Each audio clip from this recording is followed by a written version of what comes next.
Welcome to the Longshore Insider Podcast from the American Equity Underwriters. At AEU, we are passionate about helping waterfront employers protect their workers and their businesses.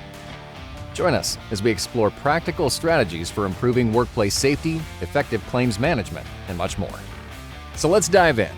Welcome to the Longshore Insider Podcast. Hello, and thank you for listening to the AEU Longshore Insider Podcast. I'm your host, Mike Jernigan. In our latest series, I'm speaking with AEU's very own loss control managers to learn how they help organizations across the maritime industry develop, maintain, and improve safety cultures. I'm joined by Bobby Anderson, and today we're talking about how injury analytics can be used to help drive safety success. Bobby, it is great to have you with us. Thank you. So, Bobby, let's just start with your background. Tell us a little bit about yourself and how you got started in safety. I started in this industry working at a shipyard right out of college, and I learned the shipyard maritime industry, and from there it just evolved into the insurance industry. Ended up handling a region of the Great Lakes, so actually the entire Great Lakes, and then from there I came to American Equity Underwriters. That was still a Cooper T. Smith company as a claims account manager. And currently you serve as a loss control manager. Can you tell me a little bit about what it is that you do on a daily basis? I took one of the leading roles in the Advantage program. So my role is to handle loss control resources, services, and claim support for the Advantage members, which is kind of a small comp program. There's a premium threshold, and I work with those accounts. So the topic of our discussion today is incident analytics. Can you tell me what incident analytics is? Incident analytics is gathering incident data, analyzing that data, and then interpreting that data to uncover trends. That way you can forecast risk, and you can initiate proactive safety measures accordingly. While incident reporting is basically documenting a single occurrence using a standardized form, and it's normally just done for compliance or insurance purposes without delving into a mechanism of injury or any type of trend. Right, so that would be what you would consider like traditional safety reporting, correct? Correct. Right, and so incident analytics is different because what we're actually doing is we're documenting with specific purpose, right? Absolutely, yeah. What does that look like? So let's say that we're trying to collect this data. What type of data are we looking for? Well, the top three is always, have been and always will be strain injuries, slip, trip, and falls, and struck-bys. So those are your top three causes. And then we'll have other causes, and we're just capturing that information. As we said, an incident report is just documenting a single event. Well, these single events add up to a frequency, and they also add up to a severity. And with the analytics, we're able to identify and benchmark those things. So it gives you a better look at really what's happening. Is that right? Absolutely. It gives you a roadmap of what's going on. I mean, it gives you an area to focus training, inspections, et cetera. Right. And so this is really an incident analytics program helps an organization really see what is happening on their yard. There's only so much you can see, right? Like looking out the window or walking in the yard, and you've got these little buckets of information. But what it sounds like an analytics program does is provide you with a wealth of information so that you really have a good idea of what's happening and why it's happening and how you might be able to fix it, right? Absolutely. I mean, it's so important to get out there in the yard and do an inspection and mitigate potential hazards, identify at-risk behavior, and resolve that accordingly. But the injury analytics may show something completely different that you're seeing in the yard. It may show strain injuries that can be mitigated through certain resources, weight limits, other things like that. So tell me a little bit about how you would obtain this data. What does an organization need to do to collect the data? Well, at AEU, we have a platform that does identify these, and we have a dashboard. And then from the dashboard, I'm able to create an Excel spreadsheet for my my accounts and categorize the analytics accordingly, and discuss them with them. So this could be just as simple as a spreadsheet that you have. But let's say someone who may not be as computer literate out there, can they just write things down? I mean, how does it work? How detailed does it need to be? Well, for the smaller accounts, they're not going to have that many claims, honestly. So yeah, I mean, it could be a notebook, it could be an Excel spreadsheet. You know, there's different ways, but as long as you're identifying these trends, that's the most important thing, and then dealing with them accordingly. So when you're looking for trends, you want to make sure that you are identifying the type of incidents accurately. Can you speak to how important it is to make certain that the information you are collecting is accurate and also intentional? Yeah, I mean, the analytics can be skewed. So that's where it's important to get as much detailed information as you can. The individual's age, the weather conditions, the day of the week, time of the day, the shift. If an individual is within safety protocol, because it may be a result of at-risk behavior, a shortcut, et cetera. So the more information, the better. That's really the point, right? Like, it's got to be precise for you to be able to actually use the information. And that's why it differs from what you would consider traditional safety reporting, correct? Correct, yes. So tell me this. You've been in the field for a long time, and you walk these yards, and it's your job to identify things that don't quite look right, that may lead to negative outcomes, people getting hurt. Could you tell me, have you ever seen a successful analytics program in action? What does that look like? Yeah, for instance, there was a shipyard operation where, unbeknownst to them, there was a high frequency of eye injuries. They were compliant with the PPE, so we looked closer at the application, exactly what they were doing, and the proper eyewear to use. Determined that they were not using the appropriate eyewear for what they were doing. They were doing grinding, and it was fine airborne particles that was affecting these guys. So we got them some indoor-outdoor sealed eyewear, and that resolved the issue, and they went almost a year without another eye injury.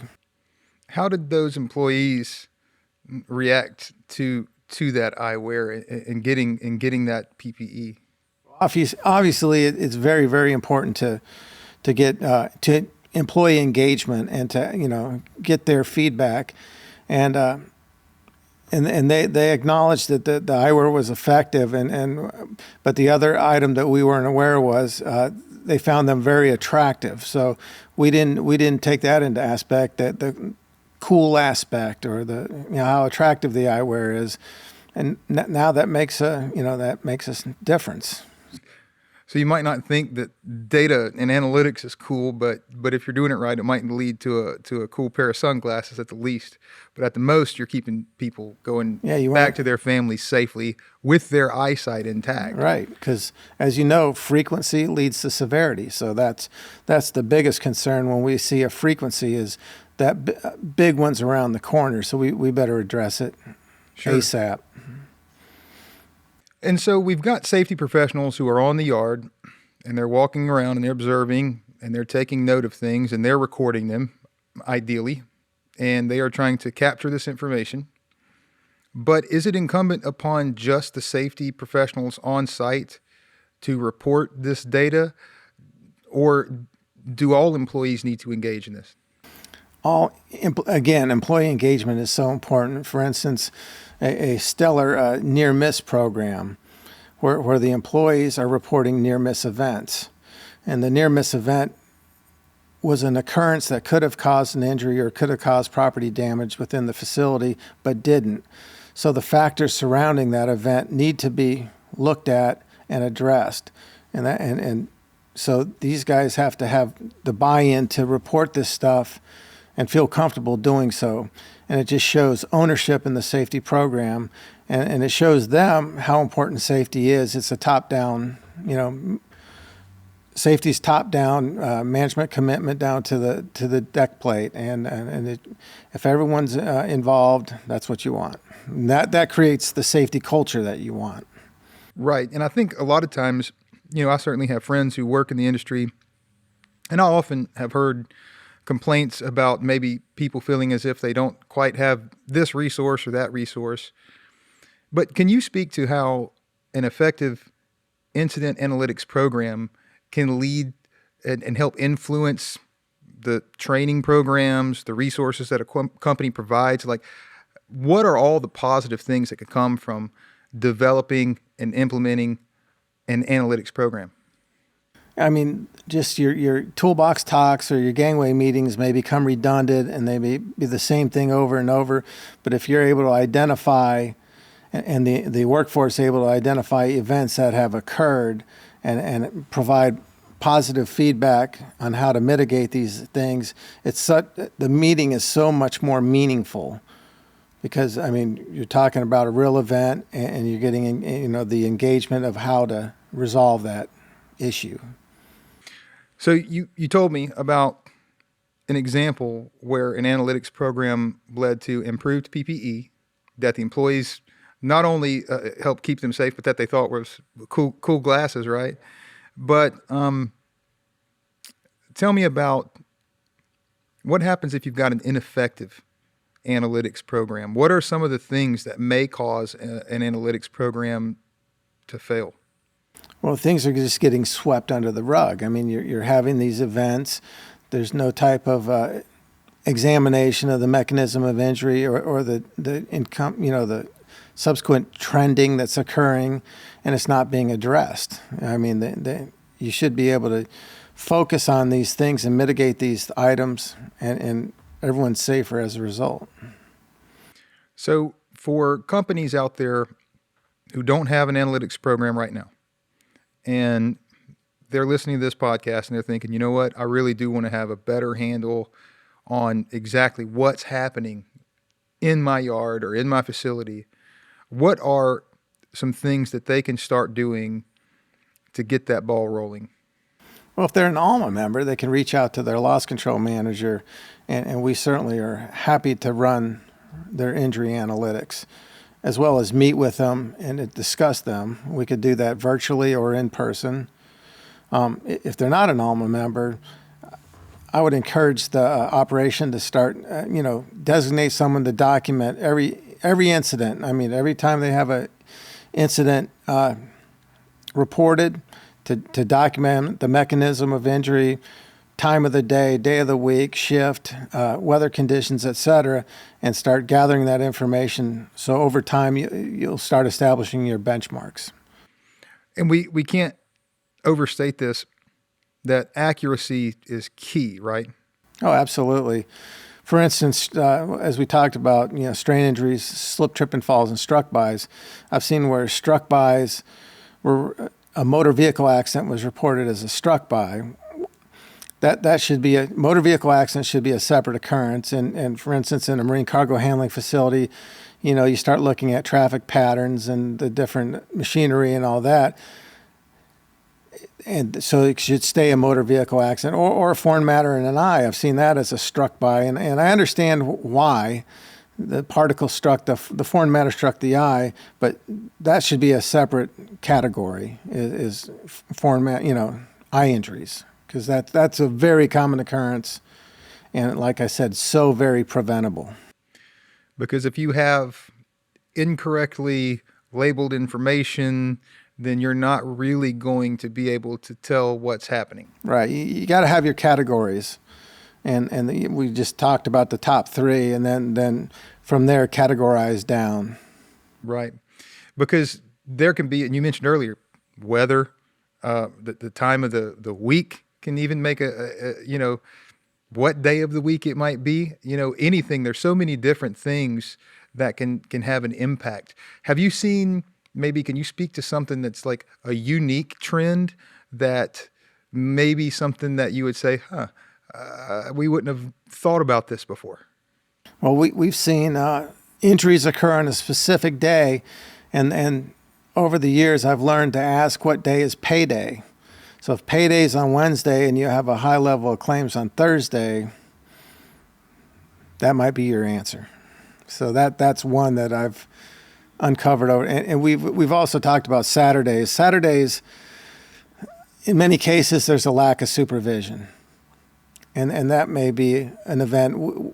We had one company where a lot of Saturday events, incidents, and we found out there was a policy that was 50 employees or less that supervision wasn't required in the yard. So that was worth noting and discussing. Sure. And maybe even, let's say you've got a fall from a ladder. Well, if it's raining outside and the rungs are wet and somebody slipped, that may be a unique experience, right? But if you find that over time, every time it rains, that people are falling off the ladders, well, that might help you identify that you've got some sort of substance that on the ground, or that they're just not doing the right things. Is that correct? Yeah, ladders. I mean, you'll find people fall off the ladders. My first question is, were they carrying anything? And you'll find out they were carrying a bucket of tools up the ladder. So that's impossible to maintain a 3-point contact. Or the ladder slipped off, or slipped out. It wasn't tied off properly. Or they struggled getting off the ladder onto the landing platform, so it wasn't positioned appropriately with a 4-to-1 ratio and 36 inches above the landing platform. So, or same level falls. You see a frequency of same level falls, then you immediately start looking at housekeeping or line management. So it gives you kind of a roadmap, a direction. And really, if an organization truly wants to know what's happening, then this really isn't an option. They need an analytics program, correct? Oh, absolutely. We had a shipyard operation where they were having a high frequency of strain injuries with their welders, and the safety director went back and looked, and the welding suitcases with the wire were 70 pounds. So he went back to the manufacturer, and he now only buys 40 pounds. And they have a 50-pound lifting restriction. So, I mean, yeah, it tells the tale, and it helps you focus on an area, and so you can mitigate that. So, again, just to make sure everybody knows, accuracy is key. You've got to have not only management who supports this, but you've also got to have buy-in from your employees. Because like you said earlier, you brought up those near misses. Well, you can only have so many near misses before something hits, right? And that's what we're ultimately trying to avoid. Is the whole point is to keep people safe. It's, we've mentioned through the series all these different mechanisms and things that can be done to help mitigate injuries, but it's important to really understand that we're talking about processes, we're talking about analytics program, but we're truly trying to reach the people. We want to keep the people safe, and so we want to make sure that they go home to their families every single night unscathed, right? Yeah, I can tell you a story. The most impactful safety meeting I ever attended was a company. They had given their employees a survey monkey and asked them a bunch of silly questions, their shoe size, favorite color, et cetera, et cetera. But one other thing they asked for is a photo of something important to them in their lives. And so at the safety meeting, everyone begrudgingly sat down and grumbled, and all of a sudden a slideshow began, and it was those photographs. And it was Jose's daughter playing soccer, and Bill's 68 Camaro that he restored, and somebody's golden retriever, and et cetera. And at the end of the slideshow, it just said one slide. It said, "This is why we work safely." And you could have heard a pin drop, and I don't think there was a dry eye in the room. And I just, that was awesome. That's the message. And that's why what we're talking about today is so important. Yeah, I mean, taking a shortcut might save a little time, but it could change the course of someone's life. So that brings up my last question. As a safety expert and loss control manager, what is one thing about safety you wish more people understood? Is to not cut corners. I mean, it may take a little more time to do it safely and appropriately, but that's what you want to do. Just exercise your situational awareness. At AEU, we always say, listen, observe, orient, and know what to do. And I can't think of better advice. No, Bobby, I think that's a great place to end our discussion today because really there is nothing more important than making sure that you're working safely to take care of yourself, your family, but also the person who's working right next to you. You've got to look out for them too. And it's just important that everybody works in unison so that we can all go home safe. Yeah, taking ownership in the safety process and helping each other work safely, that's the key. Absolutely. Well, Bobby, I thank you so much for being here with me today. Thank you. Thank you for having me. And thank you to our listeners for joining us on the Longshore Insider Podcast. You can watch this episode and more on the American Equity Underwriters YouTube page. Also, be sure to subscribe to the Longshore Insider Podcast on your favorite podcast platform and check out even more Longshore Insider content on our website, amequity.com. Until next time, stay safe and take care.